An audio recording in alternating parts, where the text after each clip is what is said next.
Fala galera, eu sou Larissa Rezende e sejam muito bem-vindos à Dimensão Cultural, o lugar no universo onde filmes, séries, livros e games se encontram. E hoje nós vamos continuar nossa viagem por várias galáxias distantes para falarmos de Ahsoka. Chegamos ao penúltimo episódio da série e eu não tenho mais adjetivo para elogiar a produção. Sério, Ahsoka tá se superando a cada episódio. Eu não consigo nem mais definir qual é o meu favorito e eu não sei nem mais o que esperar do impacto que o último episódio vai me causar. Mas antes de começarmos o nosso review, já deixa o seu like nesse vídeo e se você ainda não se inscreveu no canal, vai lá, se inscreve e ativa o sininho, pois a sua participação é extremamente importante nessa dimensão. O episódio começa com a Hera diante de alguns senadores da Nova República numa audiência para saber se vai ser levada a julgamento ou não. E apesar da maioria dos senadores não colaborarem ali, a gente sabe muito bem disso, existe um senador em específico que é uma verdadeira dor de cabeça, que é o senador Ziono, na qual é um político tão snob que ele não consegue ver o perigo, mesmo estando assim estampado na cara dele. E olha só, ele falou pouco, mas falou besteira no julgamento da Hera, né? Mentira, ele falou até demais pra mim, que ele podia ter calado a boca rapidinho. Mas enfim, ele vai começar a questionar que o relatório da Hera parece mais um conto de fadas, de que ela conta histórias de Jedis, de baleias espaciais, de usuários, de outros usuários da força, de galáxias distantes, né? É muito mais uma fábula, um conto de fada, do que um relatório digno assim de um comandante da Nova República. E eu queria saber se alguém contou pra ele em que galáxia ele vive, porque tipo, é justamente o tipo de coisa que acontece na galáxia que ele vive e ele chama de fábula, né? Mas tudo bem. Além do fato de ter outros comandantes da Nova República que viram também os Purgils entrando no hiperespaço, mas isso tudo, de acordo com ele, é uma mentira deslavada, né? E é muito legal porque a Hera vai de fato peitar esse senador, vai falar tudo na cara dele, mesmo estando ali sendo julgada em audiência, ela não tem medo, ela não se contém, ela fala na cara dele o que ele tem que ouvir mesmo, e isso é maravilhoso, até porque quando a gente vê esse tipo de senador, a gente de fato começa a concordar com Anakin que existem momentos na política da galáxia que de fato necessitam de uma negociação agressiva, porque ninguém merece falar diplomaticamente com esse tipo de pessoa.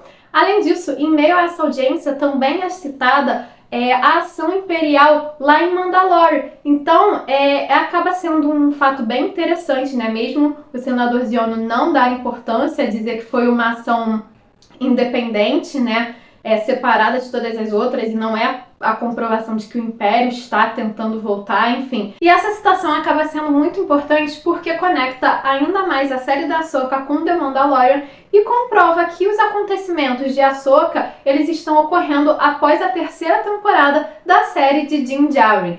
Além disso, quando o senador Ziono ele exige que a Hera seja levada para a corte marcial, nós temos ali um droid em específico salvando a vida da nossa querida comandante e não é o Chopper nesse momento, apesar de que ele tá ali na audiência assistindo tudo junto com o Capitão Tiva e ele tá muito fofinho, mas não é ele, e sim o C3PO, que é maravilhoso, aparece para aquecer o coração dos fãs. E na verdade, essa cena é um mix de emoções, porque a gente tá ali preocupado, né? Existe a tensão da audiência por conta da Hera, ao mesmo tempo existe um orgulho enorme pelo fato dela bater de frente com os senadores. Além disso, tem a raiva que a gente sente pela soberba desses políticos que não conseguem aceitar que ainda há, né, o Império ainda é um perigo, e quando o C3PO aparece, é aquele sentimento de aquecer os corações dos fãs, né? Ainda mais quando ele fala que foi enviado pela senadora Leia Organa. Aí eu caí pra trás de vez, sabe? E é muito interessante porque nesse momento a gente vai ter informação de que a Leia é a chefe do Conselho de Segurança da Nova República. Então a gente já sabe mais ou menos aí o que ela tá fazendo nesses anos iniciais, e isso é extremamente importante.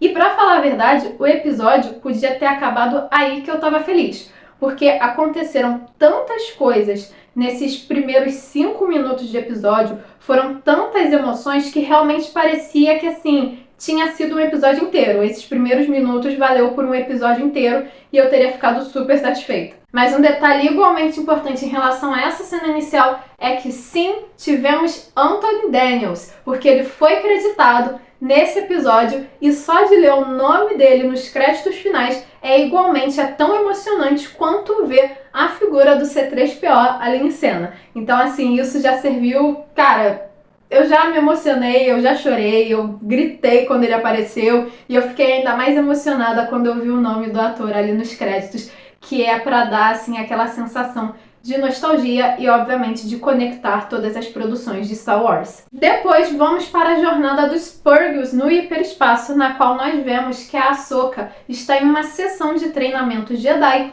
com um Anakin holográfico, na qual é uma gravação que o Anakin fez no período das Guerras Clônicas para guiar a sua antiga Padawan em treinamento. E aí nós temos uma outra participação do Hayden Christensen em mais um episódio de Ahsoka, o que já nos deixa duplamente emocionados, né? Porque logo nesses primeiros, 10 minutos de episódio nós tivemos Anthony Daniels e Hayden Christensen e na boa, gente, é muito pros nossos corações, né? O fã de Star Wars não aguenta tanta emoção e talvez seja até por isso que foi o C3PO que apareceu e não a Leia, porque se eles dessem um jeito de colocar a Leia ali em cena, a gente não aguentava de fato, né? Mas enfim, é muito interessante essa cena, esse momento em que a Ahsoka tá treinando, justamente porque além de mostrar a conexão dela com seu antigo mestre, dela vendo assim, né, ela de fato utilizando ainda todos os ensinamentos dele, vendo que ele foi um bom mestre apesar de tudo, essa cena acaba lembrando também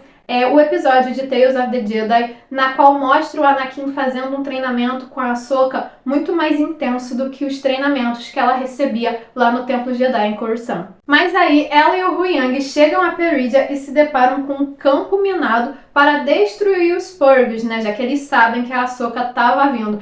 E na boa, eu fiquei muito triste com essa cena. Eu achei sacanagem com os Purgils. Eles estão indo em direção ao planeta para morrer e além de ser já um momento muito triste na vida deles, eles ainda têm que sofrer essa violência. Não, eu achei completamente assim absurdo, mas eu fiquei feliz que eles conseguiram escapar rapidamente e deixaram a Ahsoka sozinha aí com o Huyang na nave para se virarem pelo campo minado. E foi muito interessante porque acaba sendo também uma cena de perseguição bem legal, bem intensa e dinâmica. E para fugir dos sensores das naves e do campo minado imperial, eles vão se esconder no anel de Peridea, ou seja, em meio às ossadas dos Purgils, o que é algo extremamente perigoso, já que os sensores da nave não estavam funcionando, e acaba sendo também uma cena que remete à cena na qual Han Solo entra no campo de asteroides e o Império contra-ataca para fugir das forças imperiais. Então nós temos aí mais uma entre as zilhões de referências à trilogia clássica. E enquanto a perseguição tá rolando, o Tron tá ali no planeta assistindo tudo através de um mapa holográfico de mesa que parece um jogo de tabuleiro, e eu curti muito esse estilo, na qual ele tá extremamente assim frio, calculista e sempre a um passo à frente do inimigo. E não é só nesse momento, é o episódio inteiro assim. Ele tá sempre pensando lá na frente e isso é maravilhoso porque esse é o Tron que a gente conhece e ele tá perfeito em live action. Tanto que ele vai dar até uma atenção especial ao fato de que a Ahsoka foi padawan de Anakin Skywalker e ele sabe o que aconteceu com o Anakin e por conta disso, o seu papel ali, a sua função ali não é mais tentar derrotar a Ahsoka, mas apenas distrair a Jedi para que ela perdesse tempo, porque o tempo era a grande arma desse episódio, né? Poderia ser o seu aliado ou poderia ser o seu inimigo. E aqui no caso, o Tron queria que ela perdesse tempo justamente para que ele conseguisse guardar tudo que tivesse que guardar e equipar o seu caça, o seu destroyer, para ele sair daquela galáxia e deixar os seus inimigos abandonados ali para trás. Depois da perseguição na órbita de Peridea, a Ahsoka consegue chegar à superfície do planeta e encontra o local onde o Ezra e a Sabine estão sendo atacados por nômades e por uma tropa de Stormtroopers, na qual está sendo liderada pela Shin, né? E é muito interessante porque para ajudar os amigos, ela vai se lançar da sua nave, o que acaba sendo uma cena na qual tem uma interação bem interessante entre ela e o Huyang, mas ela vai parar no caminho justamente porque o Baylan está ali no meio para impedi-la. E aí essa cena Eu achei bem interessante, na verdade, mas ela pode ter sido um pouco decepcionante para muitas pessoas, já que uma boa parte do público estava esperando um grande duelo entre esses dois usuários da força, até porque eles começam, né, fazendo as poses de combate, e aí eles se olham por um bom tempo até partir para o ataque. Mas aí foi uma luta bem rápida, até porque a Ahsoka vai usar de um artifício, né? Através da ajuda do Huyang, que passa com a nave, ela vai distrair o Baylan com areia, e aí ela vai passar por ele e vai em direção ao Ezra e a Sabine. Acaba sendo interessante porque a gente vê que a Ahsoka ela tá muito mais leve, muito mais tranquila e muito mais aberta a trabalhar em equipe, e aí por isso faz com que ela observe as situações de uma forma diferente, né? Talvez em um outro momento ela de fato perdesse tempo lutando com o Baylan, mas ali ela viu qual era a sua prioridade, né? E aí o Baylan, ele nem tenta ir atrás, ele vai seguir o seu caminho, o que acaba sendo também muito importante porque antes desse ataque o Baylan se despede da Shin, a sua Padawan, dizendo que agora ela deve liderar esse ataque e que eles iam se despedir porque os seus caminhos iam em direções opostas, as suas ambições eram diferentes, né? A Shin é jovem, ela tem aquela ambição de ter poder diante da galáxia, e o Baylan não, né? O Baylan tá seguindo aí um chamado misterioso porque ele quer acabar com esse ciclo de poder que tá rolando ali. E em relação à cena de perseguição dos Nômades e dos Troopers liderados pela Shin, vale ressaltar a participação dos caramujos alienígenas, tá? Eles têm até um nome, mas eu acho bem legal, bem interessante chamá-los de caramujos alienígenas, na qual eles são muito fofinhos, né? Apesar deles não terem muito o que fazer ali, já que eles são um povo pacífico, então eles não têm armas, por exemplo, eles ficam bem preocupados com o Ezra e eles tentam ajudar mesmo sabendo que não tem chance, né? Então é algo bem fofinho e faz com que a gente simpatize ainda mais por essa nova espécie de alienígena que está surgindo aí na galáxia, até que chegamos ao momento em que o Ezra e a Sabine vão lutar com a Shin. E é muito legal, até porque a gente vê o quanto o Ezra ainda tem uma forte conexão com a força, né? Ele não tentou bloquear essa conexão, muito pelo contrário. Eu imagino que ao longo desses anos em que ele ficou preso lá em Peridea, ele deva ter treinado muito a sua mente por conta disso, porque ele vai lutar com a Shin somente com a força. Ele não usa o sabre de luz e somente com a força ele consegue até parar o sabre de luz da sua inimiga, o que mostra o quanto ele tá poderoso.